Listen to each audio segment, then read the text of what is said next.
இந்த உலகத்துல மனிதர்களை பயமுறுத்துகிறதுக்காக பிசாசு ஒவ்வொரு நாளும் பல வகைகளில் முயற்சி பண்ணிட்டே இருக்கிறான். அதனால தானா என்னவோ தெரியல, ஆண்டவர் இந்த உலகில் மனிதனை சந்திக்க வரும்போதெல்லாம் பயப்படாதே பயப்படாதேன்னே சொல்றார். பலங்கொண்டு திடமனதா இரு அப்படின்றார்.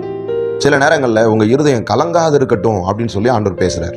நீங்க வேதம் முழுவதும் கவனிச்சு வாசித்தீங்கன்னா இந்த மாதிரி அநேக வார்த்தைகள் உங்களால பார்க்க முடியும். இன்றைக்கும் ஆண்டவர் நமக்கு தருகிறதான ஒரு நல் வார்த்தையை உங்களுக்காக நான் வாசிக்கிறேன். லூக்கா சுவிசேஷம் 12வது அதிகாரம் 7வது வசனம்.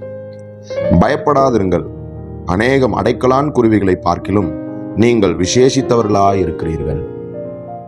பயம்தாங்க நம்ம வாழ்க்கையில் இருக்கக்கூடியதான மிகப்பெரிய பலவீனம்.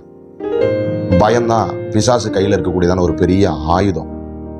நம்ம பயந்துட்டோம் அப்படின்னு சொன்னா எந்த விஷயத்தையும் நம்மளால செய்ய முடியாது, முன்னேறி போக முடியாது. நீ காலையில ஆண்டவர் உங்களுக்கு ஒவ்வொருத்தரிடத்துலையும் சொல்றாரு, பயப்படாதிருங்க பயப்படாதிருங்க.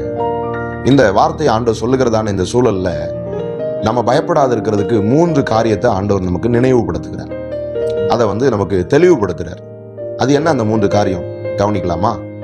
ஆண்டவர் சொல்றாரு இந்த அதிகாரத்தினுடைய 6வது வசனத்துல, 2 காசுக்கு 5 அடைக்கலான் குருவிகளை விற்கிறார்கள் அல்லவா, அவைகளில் ஒன்றாகிலும் தேவனால் மறக்கப்படுகிறது இல்லை. பிரியமானவர்களே, 2 காசுக்கு 5 அடைக்கலான் குருவிகளை விற்கிறார்களாம். இதையே ஆண்டவர் மத்தேயு 10வது அதிகாரம் 29வது வசனத்துல சொல்லும்போது, 1 காசுக்கு 2 அடைக்கலான் குருவிகளை விற்கிறார்கள் அல்லவா என்று ஆண்டவர் சொல்லுகிறார். அப்படின்னா 1 காசுக்கு 2 குருவியும் 2 காசுக்கு 4 குருவியும் தான் விற்கணும். ஆனா இங்க நம்ம வாசிச்சோம் 2 காசுக்கு 5 குருவிகளை விற்கிறாங்க அப்படின்னு. அப்படின்னா ஒரு ஜோடி வாங்குற ஆளு ஒருவேளை 2 ஜோடியா அந்த குருவியை வாங்குறாங்க அப்படின்னா அங்க ஒரு குருவி இலவசமா கொடுக்கப்பட்டிருக்கு. அந்த இலவசமாய் கொடுக்கப்படுகிற அளவுக்கு மிக சாதாரணமான ஒரு குருவி, அற்ப விலை பெறுகிறதான ஒரு குருவி. நீங்க இந்த குருவியினுடைய சைஸ் பாத்தீங்க அப்படின்னு சொன்னா 16 சென்டிமீட்டர் உயரம் தான் இருக்கும். அதனுடைய எடை 25 கிராம்ல இருந்து அதிகபட்சம் 40 கிராம். இவ்வளவுதான் அந்த குருவியினுடைய சைஸ். ஆண்டவர் சொல்றாரு, அதை கூட நான் மறக்கிறது இல்லைன்றார்.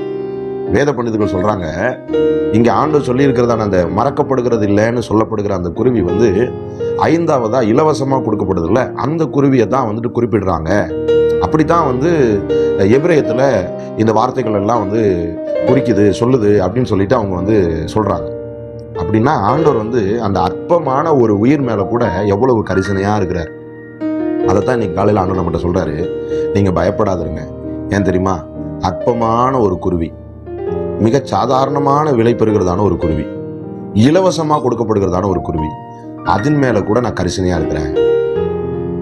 இந்த அற்பமான ஒரு குருவி கூட என்னால மறக்கப்படுகிறது இல்லை அப்படின்னா நான் உங்களை மறப்பனா? அதுதான் ஆண்டவர் நமக்கு சொல்லுகிற வார்த்தை.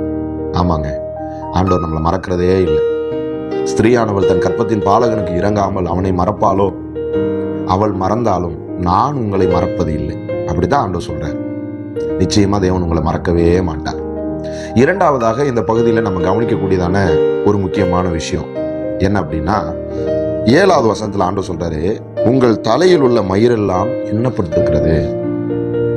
சாதாரணமா ஒரு மனிதனுடைய தலையில ஒரு 1 லட்சம் முடி இருக்கும் அப்படின்னு சொல்லி அந்த அறிவியல் அறிஞர்கள் சொல்லுகிறாங்க. ஒவ்வொரு மனிதனுடைய தலையிலையும் சராசரியா 1 லட்சம் முடிகள். இப்படி நம்ம தலையில இருக்கிறதான அந்த முடியில நம்ம ஒவ்வொரு நாளும் காலையில தலை வாரும்போது சில முடிகள் கீழே விழும். நம்ம என்னைக்காவது அப்படி கீழே விழுந்த முடிகளை எடுத்து எண்ணி பார்த்திருக்கிறோமா? விழுந்த முடிகளையாவது நம்ம எண்ணி பார்த்திருக்கிறோமா? ஆனா ஆண்டவருடைய வார்த்தை சொல்லுது, உங்க தலையில இருக்கக்கூடியதான முடிகள் எல்லாவற்றையும் நான் எண்ணி வைத்திருக்கிறேன். ஆண்டவர் நம்மகிட்ட என்ன சொல்ல வர்றாருன்னா, உங்க வாழ்க்கையில உங்க சரீரத்துல இருக்கக்கூடியதான மிக அற்பமான விஷயம், மிக சாதாரணமான விஷயம், அதையும் நான் கணக்குல வச்சிருக்கிறேன். ஆண்டவர் சொல்றாரு, அற்பமான உயிரினம், அதன் மீது நான் கரிசனை கொள்றேன். உங்க வாழ்க்கையில மிக அற்பமான ஒரு விஷயம், மிக சாதாரணமான ஒரு விஷயம், அதை நான் கவனத்துல வச்சிருக்கிறேன் அப்படின்றார். அப்படி இருக்கும்போது நாம ஏன் பயப்படணும்? அது மட்டும் இல்ல, 3வதா இந்த வேத பகுதி நமக்கு சொல்லிக் கொடுக்கறதான ஒரு விஷயம் இருக்கு. என்ன அப்படின்னு கேட்டா, 4வது வசனத்திலையும் 5வது வசனத்திலையும் ஆண்டவர் சொல்றாரு, என் சிநேகிதராகிய உங்களுக்கு நான் சொல்லுகிறேன், சரீரத்தை கொலை செய்து அதன் பின்பு அதிகமாக ஒன்றும் செய்ய திராணி இல்லாதவர்களுக்கு பயப்படாதிருங்கள். நீங்கள் இன்னாருக்கு பயப்பட வேண்டும் என்று உங்களுக்கு காண்பிக்கிறேன். கொலை செய்த பின்பு நரகத்திலே தள்ள வல்லமை உள்ளவருக்கே பயப்படுங்கள். இந்த வசனம் நமக்கு என்ன சொல்லிக் கொடுக்குதுன்னா, பயம் நம்முடைய எதிர்காலத்தை தீர்மானிக்கும். நம்ம மனிதனுக்கு பயப்படுவோம் அப்படின்னா அது கண்ணியை வருவிக்கும், அது ஆபத்துக்களை வருவிக்கும். மனிதனுக்கு பயப்படும் பொழுது நம்ம பல தவறுகளை செய்கிறதுக்கு நம்ம இணங்கி போவோம். வேலை ஸ்தலத்துல நம்முடைய மேல் அதிகாரிக்கு பயப்படுவோம்னா, கூட வேலை செய்கிறவங்களுக்கு நம்ம பயப்படுவோம்னா, அவர்களோடு கூட நம்ம சமரசம் பண்ண வேண்டியதான ஒரு சூழ்நிலை வரும். ஒருவேளை அவர்கள் தவறுகள் செய்யக்கூடியவர்கள் என்றால் அதுக்கெல்லாம் நம்ம இணங்கி போக வேண்டியதான ஒரு சூழ்நிலை வரும். அதே நேரத்துல நம்ம தேவனுக்கு பயப்படுகிறவர்கள் அப்படின்னா இதை பத்தியெல்லாம் நம்ம பயப்படாம, இந்த உலக காரியங்கள் எதை குறித்தும் கலங்காம நம்ம உண்மையும் உத்தவமா இருப்போம், வேலையில சரியா இருப்போம். சாத்ராக், மேஷாக், ஆபேத்நேகோ என்கிறவர்கள் தேவனுக்கு பயப்பட்டாங்க. அதனாலதான் அவர்களுடைய ராஜா ஒரு சிலையை வணங்கும்படியாக கட்டளையிட்ட போது கூட அவங்க பயப்படாம நாங்க தேவனுக்கு பயப்படுகிறோம் அப்படின்னு சொல்லி ஆண்டவருக்கு பிரியமானதை செய்கிறதுக்கு உறுதியா நின்னாங்க. யோசேப்பு கூட அப்படித்தான். அவனுடைய வேலை ஸ்தலத்துல அவன் எஜமாட்டிக்கு பயப்படல, அவன் கடவுளுக்கு பயப்பட்டான். அதனால அங்க அவன் தவறு செய்கிறதுக்கு இடம் கொடுக்காம தன்னை பரிசுத்தமா காத்துக்கொண்டான். ஆமாங்க, அப்படி அவன் தன்னை பரிசுத்தமா காத்துக்கிட்டதுனால அவனுக்கு எதிர்காலம் சிறப்பா இருந்துச்சு. ஆண்டவர் அந்த தேசத்தையே ஆளுகிறதுக்கான அந்த பொறுப்பை, அந்த மேன்மையை அவனுக்கு கொடுத்தார். ஆண்டவர் அதான் சொல்றார், உங்க பயம் உங்க எதிர்காலத்தை தீர்மானிக்கும். அதனால பயப்படுறதா வேண்டாமா, யாருக்கு பயப்படுறது அப்படிங்கிறத நீங்க தீர்மானிங்கன்னு ஆண்டவர் சொல்றார். பிரியமானவர்களே, இந்த உலகத்துல கடவுளுக்கு தவிர வேற எந்த விஷயத்தையும் நம்ம நினைச்சு பயப்பட வேண்டிய அவசியமே இல்லை. கர்த்தர் நம்மளை ஆதரிச்சு, கர்த்தர் நமக்கு வேண்டிய எல்லா நன்மையும் தந்து நம்மளை நிறைவா நடத்துகிறதுக்கு நல்லவராக இருக்கிறார். நிச்சயமா உங்களுக்காக ஆண்டவர் கரிசனை கொள்வார். உங்களுடைய காரியங்கள் எல்லாவற்றின் மேலும் ஆண்டவர் கவனமா இருப்பார். ஆண்டவர் உங்களுக்கு எல்லாவற்றிலும் உதவியாக வருவார். ஒரு அற்பமான விஷயத்துல கூட ஆண்டவர் கவனம் வைக்கிறார்னா, நீங்க உங்க வாழ்க்கையில விசேஷம் அப்படின்னு நினைக்கக்கூடியதான காரியம் எதுவோ அதன் மேல ஆண்டவர் மிக அதிக கவனம் செலுத்தி நீங்க நினைச்சதுக்கும் நீங்க வேண்டிக் கொண்டதுக்கும் அதிகமா ஆண்டவர் செய்து முடிப்பார். கர்த்தருடைய வார்த்தையை நம்புறீங்களா? உங்களுக்காக நான் ஜெபிக்கிறேன். கர்த்தர் உங்களை ஆசீர்வதிப்பார். ஆமென். ஆண்டவரே, உம்முடைய நாமத்தினாலே இந்த வார்த்தைகளை எல்லாம் கவனித்துக் கொண்டிருக்கிற உங்க பிள்ளைகள் ஒவ்வொருவருக்காக நான் ஜெபிக்கிறேன். அவர்களுக்குள்ள இதுவரையும் ஒருவேளை பயம் இருந்திருக்கலாம். ஆனால் இந்த வேத பகுதியிலே கர்த்தர் எங்களுக்கு சொல்லிய பிரகாரம் அவர்கள் தங்களை ஒப்புக் கொடுத்தவர்களாய் பயத்தை தங்களுடைய வாழ்க்கையிலிருந்து தூர விலக்கி போடட்டும்.